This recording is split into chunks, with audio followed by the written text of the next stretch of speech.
Warning. Patrick Davis is a country music singer-songwriter originally from Camden, South Carolina, who now lives in Nashville, Tennessee. While Patrick is a USC alumnus and a huge Gamecock fan, he is definitely not a professional interviewer. Enjoy.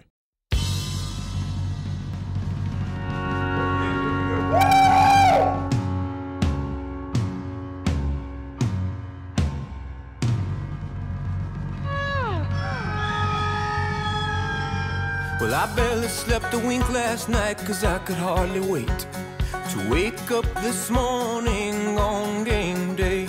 So as soon as I heard that rooster crow, I set off on the road, straight down I-20 to the capital city where the pretty Carolina girls go. 'Cause I've heard all the stories of the great George Rogers, and out back in 1980, he made the whole nation holler. And I've seen that photograph of young Steve Tannehill up in old Death Valley, signing his name on the field. Yeah, and I love to hear 2001 and Phil Williams' Bryce Rock. Yeah, what else can I say? Until my dying day, I'll be a South Carolina Gamecock. You're watching Patrick Davis and his Big Ole Gamecock great interviews.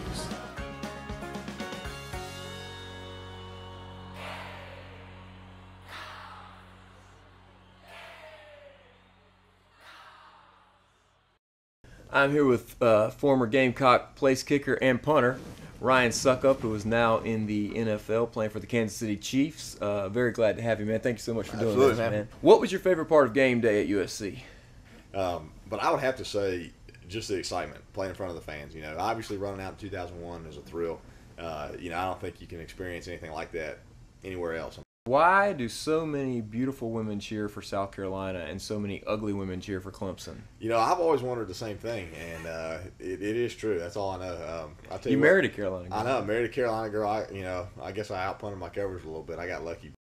When you think about Heisman Trophy winner and former Gamecock George Rogers, what do you think about?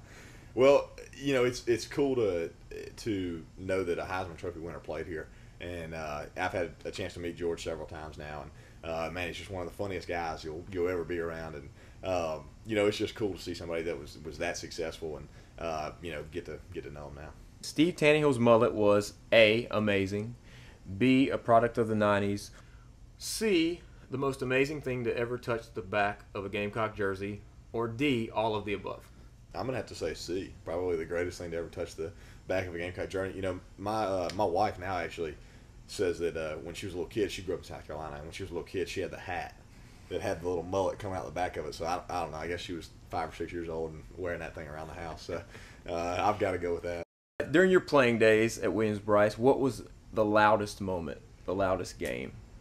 When we played Kentucky on Thursday Night Football, Kentucky I think was 6-0, you know, number 7 or 8 in the country, and they came in here and we beat them, and I think we were 5-1 or something like that, and in the top 10 as well. That was Norwood's breakout game. Yeah, I think Norwood I think he had 2 touchdowns that game actually, if I remember correctly.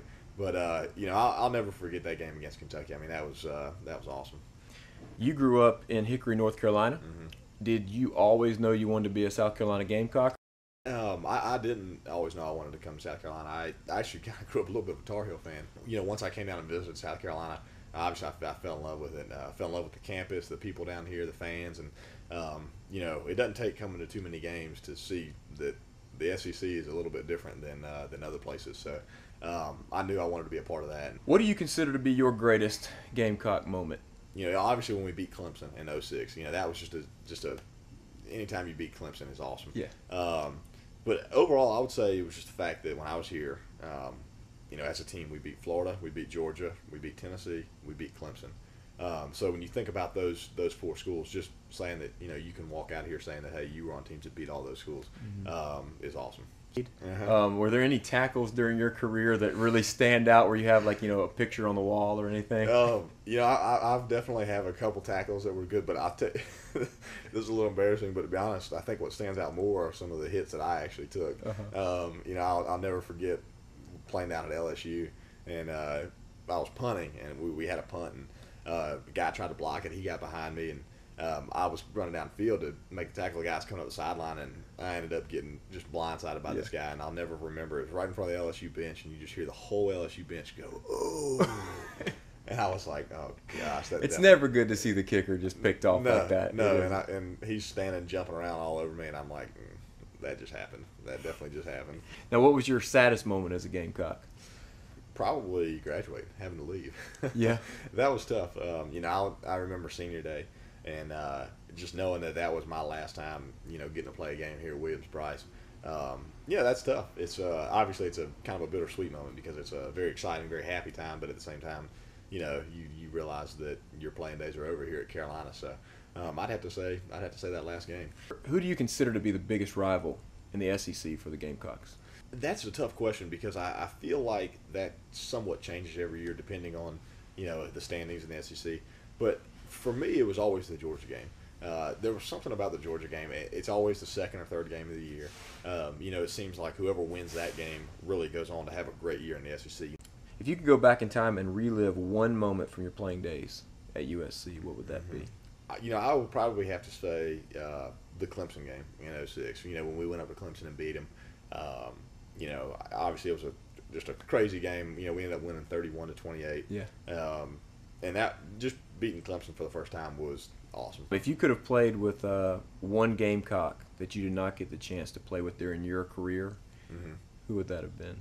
I'm gonna have to go with Tannehill. I think just everything you hear about him and watching him, watching some of the old games and stuff. He seems like he would just be a lot of fun to play with and a lot of fun to be around. So I'm gonna have to go with Steve Tannehill. When you hear the words Clemson Tigers, what comes to mind? Let's go beat them. Let's go beat them, and that's really all I think about. How has it been the transition from USC to the NFL?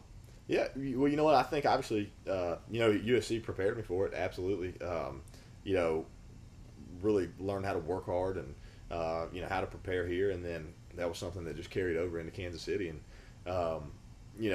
it's been great to have an opportunity to play, and it's awesome to just to get to do what you love for a job, and when you can honestly say, I can't wait to go to work today. Like I'm ready to go. I'm ready to go kick. I'm ready to go play ball. That's awesome, and I don't think you could ask for anything more. Peyton Manning or Aaron Rodgers? Peyton Manning. Tony Romo or Michael Vick? Michael Vick. Adrian Peterson or LaDainian Tomlinson? I'm going with Adrian Peterson. Okay. Joe Montana or Brett Favre? I got to go with Favre. All right. Sidney Rice or Jerry Rice? Oh, I got to go with Sidney, man. Carolina guy. Lady Gaga or Lady Antebellum? I'm going to go Lady Antebellum. Dabo Sweeney or Scooby-Doo? I can't say Dabo. Lou Holtz or Steve Spurrier? I played for Steve Spurrier. Got to go with Coach. Biggie or Tupac? Biggie. Groucho's Deli or Andy's Deli? Definitely Groucho's. The STP Dipper. Oh, yeah. It's unbelievable. 5 points or the Vista? You got to go 5 points. It's just more. It's more Carolina. Yeah, well, it's college. That's college. Xbox or PlayStation? PlayStation. Hootie and the Blowfish or the Beatles? Hootie. I don't think it's a fair question. I didn't even take the Beatles, but I don't think Ringo could have got into USC. Charleston or Myrtle Beach? I'm a Charleston guy. Tiger Woods or Ron Jeremy? Gosh. Tiger. Chris Rock or Jerry Seinfeld? I'm going to go Seinfeld. Halle Berry or Scarlett Johansson? Halle. Eva Mendes or Beyonce? Yeah, Beyonce. SEC or Pac-10? No brainer. BCS or playoff? Oh, you put me on the spot. I'm going to go BCS. All right. Marcus Lattimore or any other back in the country? Lattimore, baby. No. Besides playing football for the Kansas City Chiefs, what else have you been up to? Well, with this lockout, I guess my golf game's gotten a little bit better. I wake up in the morning, I work out and kick and train and get that knocked out, and then a couple times a week I'll go play golf. So that's been fun getting to play a little golf, and then I love hunting as well. So obviously haven't been able to do a whole lot of that just because I like to deer hunt and duck hunt, and those hadn't been in season in the spring. But I kind of relax, play golf, hunt, hang out with friends, and just kind of kick it. This is Ryan Succop. Thank you so much for coming in here today. Ryan is, watch the Kansas City Chiefs, cheer him on. He's going to go for about 30 for 30 this year. We were talking earlier. He's going to continue to play until he's about Morton Anderson's age. I like it. That's the idea, man. Thank you so much, Ryan. Absolutely, man. Really good to see you, buddy. Appreciate it.